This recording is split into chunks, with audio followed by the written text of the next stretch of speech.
Now, all about 90's. Ayun siguro yung time na authentic yung happiness na nararanasan ko sa buhay ko. Actually, ito nakikita nyo sa set, there's really a touch of home because ito yung TV namin before when I was growing up. And it still works. Hanggang ngayon. At 8 years old, grade 3, nag-i-start na ako magsulat ng kanta eh. Whenever I feel something, I just have this itch to write about. The most fantastic female of my life is my mom. Mas pinili niya na makasama ako 24/7 than to work.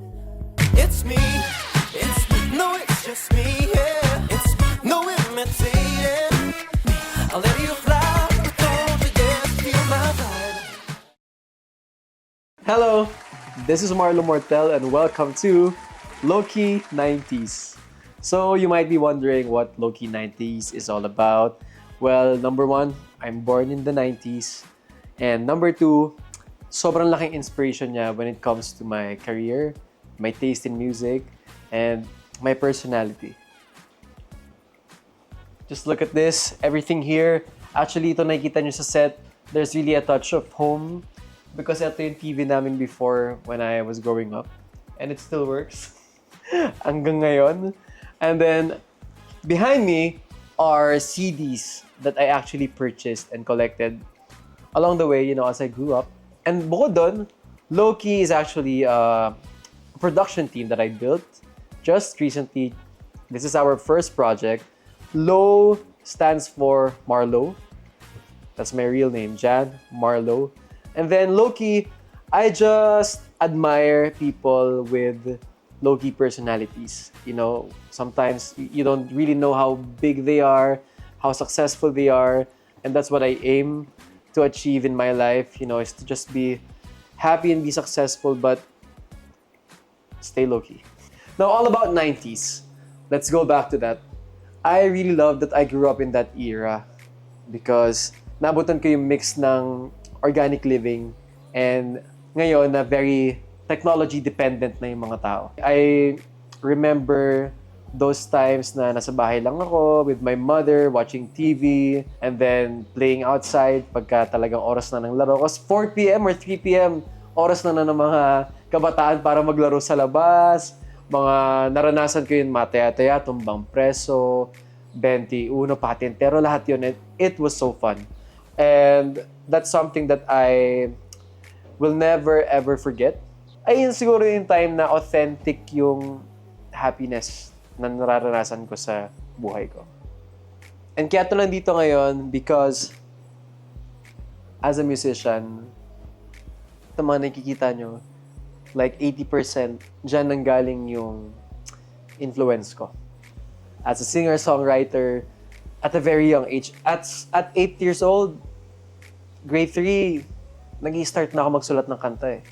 Talagang yung mga input ko sa music ko is more on that era, the 90's. Yung pagsulat ko ng kanta, very organic. Kasi nga galing ako sa ganong era. Ang ginagawa ko noon, I just form these lyrics and music in my head. Na wala naman ever nagturo sa akin. Talaga meron lang siguro akong natural love and passion for writing and then singing. And what happened is, whenever I feel something, I just have this itch to write about it. And nauuna kadalasan yung concept, yung lyrics, when I write. But sometimes it's both when I think of it, na-hum ko na agad yung tono. And pag minsan naman meron akong reference ng music, I could just automatically write the lyrics in 15 minutes, 30 minutes. But one very specific influence nung bata ako is this album called MTV Fantastic Females. And very unusual, right? Kasi coming from a male singer, medyo hindi ganun yung mga napapakinggan. But I grew up in a household filled with women. Dahil lang nanay ko, siya yung kasama ko 24/7. And then mga tita ko, lola ko, then my dad is working. So basically lahat na naririnig ko sa bahay ay mga taste nila. And I remember my tita Tita Sally, she also passed away last December 2022. So, siya yung bumibili ng mga albums and concerts like this. I remember this, Divas Live. Nung sobrang bata ako, piniplay pa to sa VHS. Tapos nanonood kami dun sa bahay. And then yung Fantastic Females naman, it's ongoing, it's repeating kasi nga it's CD. So pagkakaalala ko, meron dun mga 18 artists. I'm not sure, roughly. Pero ang pinakatumatak sa akin ay siya, si Shania Twain. I just loved her. She's so beautiful.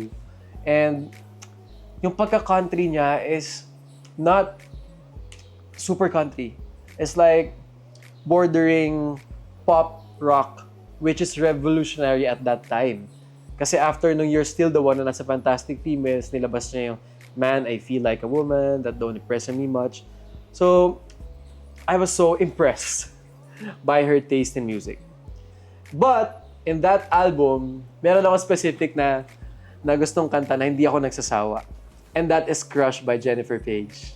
Sobrang favorite ko talaga yun. Hanggang ngayon, nasa playlist ko siya. Yung, It's just a little crush, like a faint every time we touch. Ewan ko, meron ako certain music na hindi nagsasawa yung tenga ko. Maybe the way it's composed, maybe the instruments that are used, and I still enjoy it up to now. And habang pinakikinggan ko yun, I also discovered some artists, females, like Spice Girls, very big in the 90s. And then I also like It's All About the Money by Mia. And Snow to Fall on the Sahara. Too much ng Spice Girls yung nandun sa album na yun, and I liked it. And my mom, apparently, she also loved those artists like Spice Girls, especially Shania Twain. And I would vouch for it. Until now, I believe that Shania Twain is one of the most beautiful singers that has ever reached a global fame. Napakaganda niya, para siyang model, beauty queen, goddess. And napakagaling pa niya magsulat and kumanta. Just like my mother. Speaking of fantastic females, hindi ko na ipapaligoy-ligoy pa. The most fantastic female of my life is my mom. Growing up, she instilled values in me that I still carry up to this day. And yung pagkahili ko sa music, more on sa kanya talaga nanggaling eh. Kasi my mom, she's a singer. But she never really turned it into a career. Kasi nung nanganak siya sa akin, she left all of her jobs just to take care of me. Kaya mas pinili niya na makasama ako 24/7 than to work. So for me, parang sinet aside niya yung love niya for music and all, para alagaan ako, but then again, ako naman yung nag-carry yun. And that led me to just pursue music, singing every day. Never naman ako nag-voice lessons, pero they support me whenever like I would sing to them, or nung lumaki na ako, nag-audition ako sa showbiz. Ayun, medyo yung hindi niya nagawa. Kasi she's very shy and she didn't have the time and courage to do that during her time. And also my dad, he knows how to sing. But for me, kaya pinaka-fantastic yung mother ko is nakita ko sa kanya yung selfless love.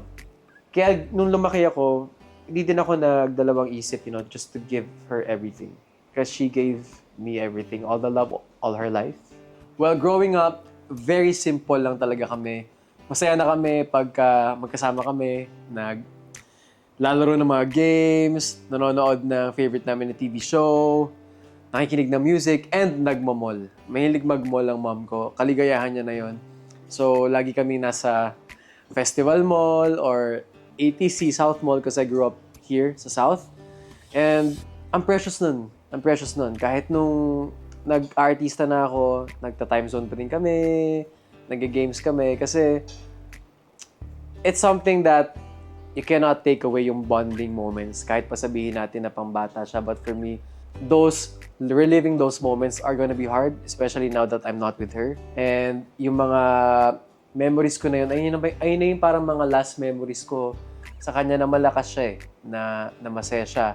I'm happy na naabutan niya yung moment na something's happening with my career. She's watching my TV shows. Ako na yung pinapanood niya, pinapakinggan niya, nanonood siya ng events. Pero isa sa mga pinakatumatak sa akin up to this day is yung huling beses ko siyang nakitang ngumiti.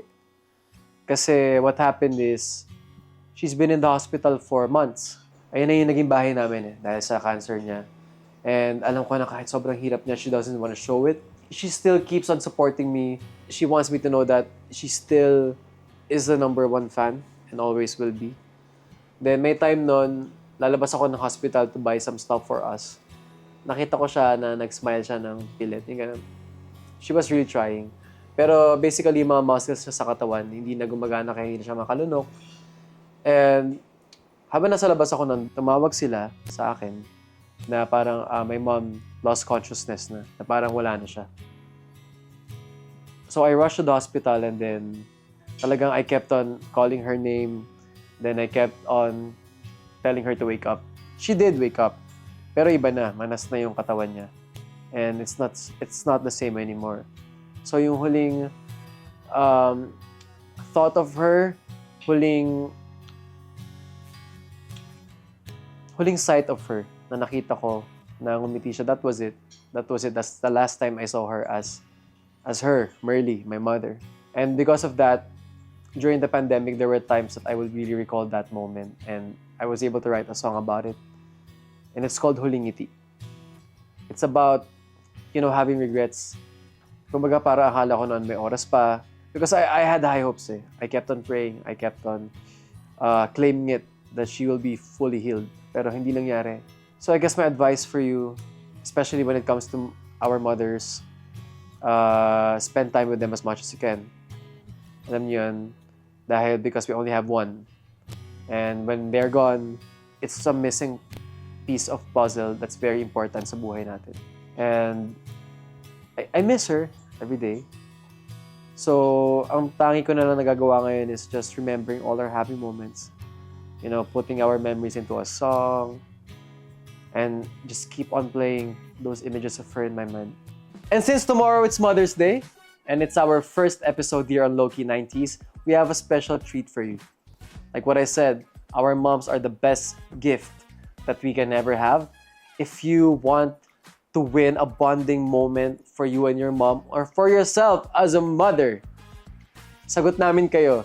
On our first episode of Lowe-Key 90's, we are giving away a special package from Katy Valencia Advanced Skin Clinic.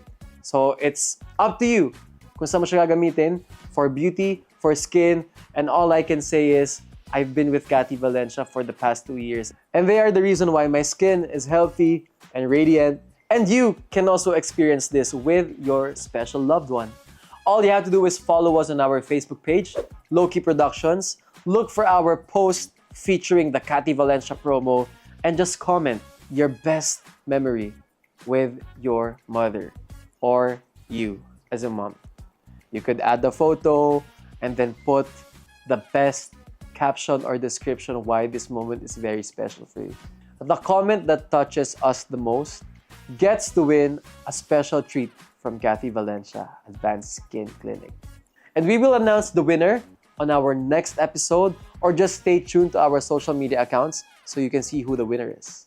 And happy Mother's Day to all your moms and to all the moms out there.